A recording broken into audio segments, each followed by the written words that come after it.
বর্ণাঢ্য আয়োজনের মধ্য দিয়ে সারা দেশে জাতীয়তাবাদী ছাত্র দলের ৪৬তম প্রতিষ্ঠাবার্ষিকী উদযাপন করা হয়েছে।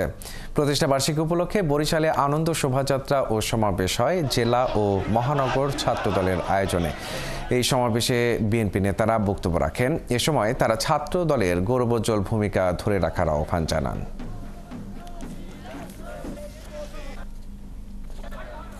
এদিকে নানা আয়োজনের মধ্য দিয়ে ভোলায় ছাত্র দলের ৪৬তম প্রতিষ্ঠাবার্ষিকী উদযাপন করা হয়। সকালে জেলা বিএনপির কার্যালয়ের সামনে একটি শোভাযাত্রা বের হয়।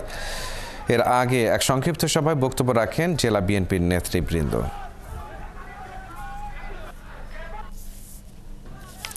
দিবসটি উপলক্ষে রূপগঞ্জে জেলা ছাত্র দলের আয়োজনে শোভাযাত্রা বের করা হয়। শোভাযাত্রাটি ভুলতা গোলচত্বর থেকে শুরু হয়ে গোলাকান্দাইল মোড় প্রদক্ষিণ করে। এ সময় কয়েক হাজার নেতাকর্মী বাদ্যযন্ত্র বাজিয়ে এতে যোগদান করেন।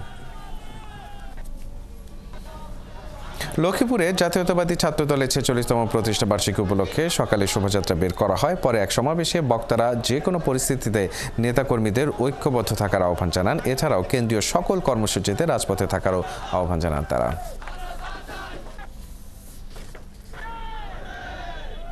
এদিকে ছাত্রদলের ৪৬তম প্রতিষ্ঠাবার্ষিকী উপলক্ষে হবিগঞ্জে শোভাযাত্রা ও আলোচনা সভা হয়।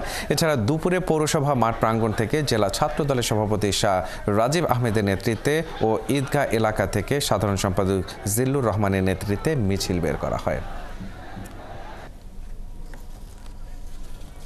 পাবনায় দলীয় কার্যালয় থেকে দুপুরে শোভাযাত্রা বের করা হয়। শোভাযাত্রাটি শহরের প্রধান সড়ক প্রদক্ষিণ করে দলীয় কার্যালয়ে গিয়ে শেষ হয়। এ সময় দলের নেতাকর্মীরা বিভিন্ন ব্যানার ফেস্টুন নিয়ে এতে অংশ নেয়।